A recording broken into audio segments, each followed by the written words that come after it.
नमस्कार, स्वागत है आपका ESPN cricket info match day Hindi में। मैं हूं सैयद और हमेशा की तरह मेरे साथ मौजूद है वेरी वेरी स्पेशल लक्ष्मण। बहुत बहुत स्वागत है VVS आपका। या शुक्रिया सैयद।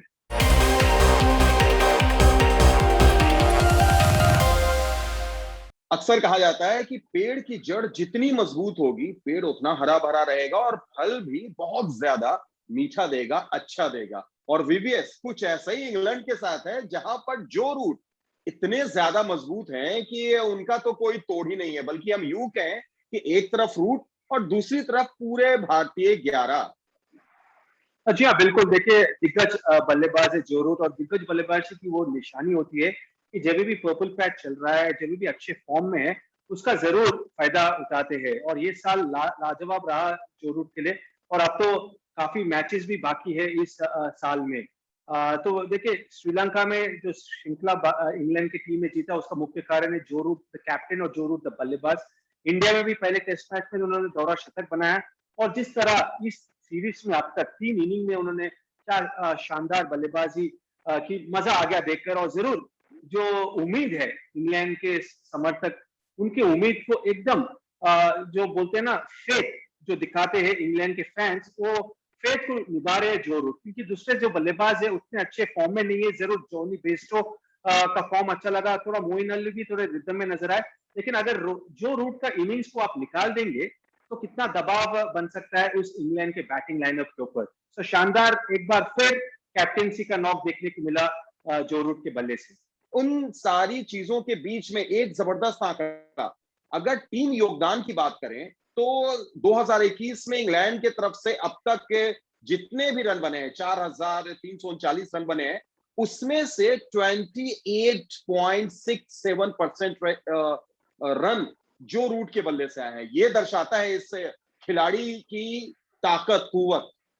जी हाँ, बिल्कुल। और देखिए, ये काफी मुश्किल होता है क्योंकि एज ए मेन बैट्समैन, और उनको पता है कि सिर्फ कैप्टन नहीं है, उनके ऊपर काफी ज्यादा जिम्मेदारी है एज ए बैट्समैन। और जोरू को ये भी पता है कि दूसरे जो बल्लेबाज है अच्छे फॉर्म में नहीं है, एक्सपीरियंस बल्लेबाज भी नहीं है टीम में, तो काफी ज्यादा निर्भर करता है उनके ऊपर।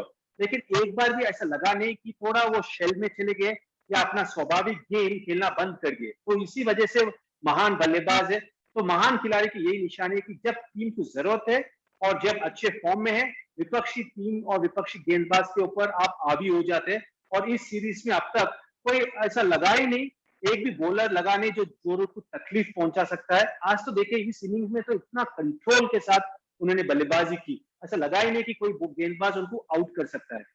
VVS, यहां पर एक चिंता की बात यह है कि फैब फोर में विराट कोहली इस साल 271 रन ही उनके बल्ले से आए हैं। अगर विलियमसन की बात करें तो 22.13% और स्टीव स्मिथ 23%। विराट कोहली क्या फैब फोर में इस आंकड़े में बहुत पीछे होते चले जा रहे हैं, और क्यों? ये फिलहाल तो जरूर, अगर आप पिछले 1.5 साल की स्टैटिस्टिक्स निकाल लेंगे, तो हमें पता है कि शतक भी आया नहीं विराट कोहली के बल्ले से। लेकिन महान खिलाड़ी की वो निशानी है कि जब पर्पल पैच चल रहा है और जब अच्छे फॉर्म में है, तो जब खराब फॉर्म में, मैं ये नहीं बोल रहा हूँ कि विराट कोहली खराब फॉर्म से गुजर रहे हैं, लेकिन जो उनका बेंचमार्क खुद उन्होंने स्थापित किया है, वो बेंचमार्क के हिसाब से प्रदर्शन देखने को मिला नहीं है। तो जब अच्छे फॉर्म में है, उसको आप कॉम्पनसेट करते हैं।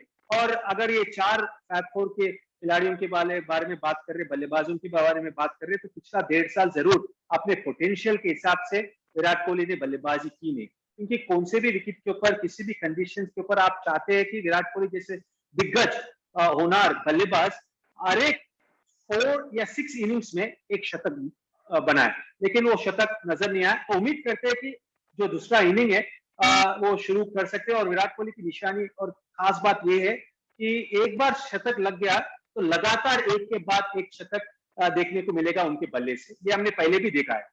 बिल्कुल विवेक। और विवेक, चलिए अगर हम लोग गेंदबाजों की बात करें तो देर आए दुरुस्त आए, कुछ उसी अंदाज में आज वापसी की है गेंदबाजों ने। खासतौर से ईशांत शर्मा ने बटलर को आउट किया और फिर क्या लाजवाब गेंदें डाली हैं बाएं हाथ के बल्लेबाज मोइन अली और सैम करन को। 2 गेंदों पर 2 विकेट। मोहम्मद सिराज थोड़ा सा लकी रहे, 4 विकेट लिया, उनका 5 शिकार हो सकता था। साथ ही साथ जो रूट आउट के बहुत करीब थे, वो अंपायर्स कॉल की वजह से आउट नहीं हो पाए।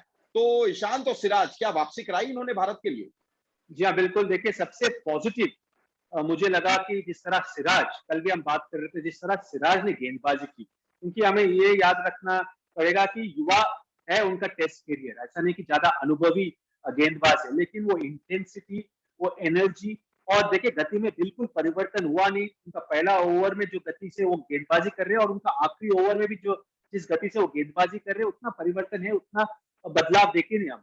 और सबसे दूसरी बात, इस तरह ईशांत शर्मा, क्योंकि ये उनका पहला टेस्ट मैच है इस श्रृंखला में, वर्ल्ड टेस्ट चैंपियनशिप फाइनल्स खेलने के बाद जरूर चोटिल हुए, और गेंदबाज को थोड़ा समय लगता है, खासकर जब आप एक वार्म अप मैच बिना खेले टेस्ट मैच खेल रहे हैं। तो जैसा मैच आगे बढ़ते गया, हम देखे कि ईशांत शर्मा का जो रिदम है वो वापस आते गया, और जॉस बटलर का जो विकेट है वो साफ दर्शाता है कि Ishant Sharma is back at his best, क्योंकि जो जिस लेग के ऊपर गेंद गिरी और जिस तरह काटा बदला, साफ नजर आता है कि ईशांत शर्मा का रिस्ट पोजीशन बड़ा बढ़िया है, जिस तरह वो विकेट की तरफ भाग रहे, वो भी अभी वो रिदम नजर आया, और उसके बाद मोइन अली का विकेट और सैम करन का विकेट। तो ये दो पॉजिटिव है। सबसे पहला पॉजिटिव जो है सिराज का इंटेंसिटी, और दूसरा पॉजिटिव आपके जो अनुभवी, सबसे अनुभवी गेंदबाज रिदम में वापस आए। और मेरा मानना है कि ये दोनों गेंदबाज दूसरे इनिंग में और भी बढ़िया प्रदर्शन कर सकते हैं, जब एक चेज या टारगेट देते हैं, एक लक्ष्य देते हैं इंग्लैंड के बल्लेबाजों को।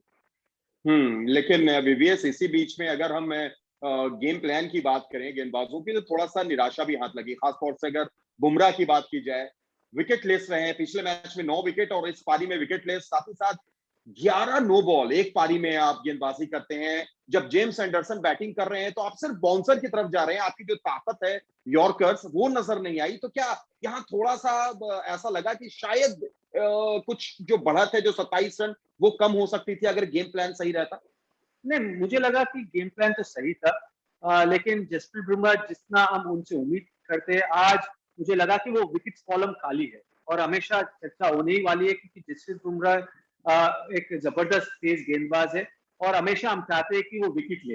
लेकिन देखिए, मेरा मानना है कि कभी कभी जिस तरह आप गेंदबाजी करते हैं वो नजर नहीं आता है अगर आप विकेट नहीं लेते। तो मुझे नहीं लगता कि कुछ गड़बड़ था गेम प्लान से। शमी थोड़ा ऑफ कलर नजर आया, खासकर पहले सेशन में, लेकिन सेकेंड एंड थर्ड सेशन में उनका भी रिदम सही था। और ये भी याद रखना जरूरी है शायद कि ये विकेट अनुकूल था बल्लेबाजी के लिए, ज्यादा कुछ गेंद में हरकत नहीं हो रहा था, ऑफ द विकेट ज्यादा मदद नहीं मिल रहा था गेंदबाजों को, स्पिन तो बिल्कुल नजर आया ही नहीं।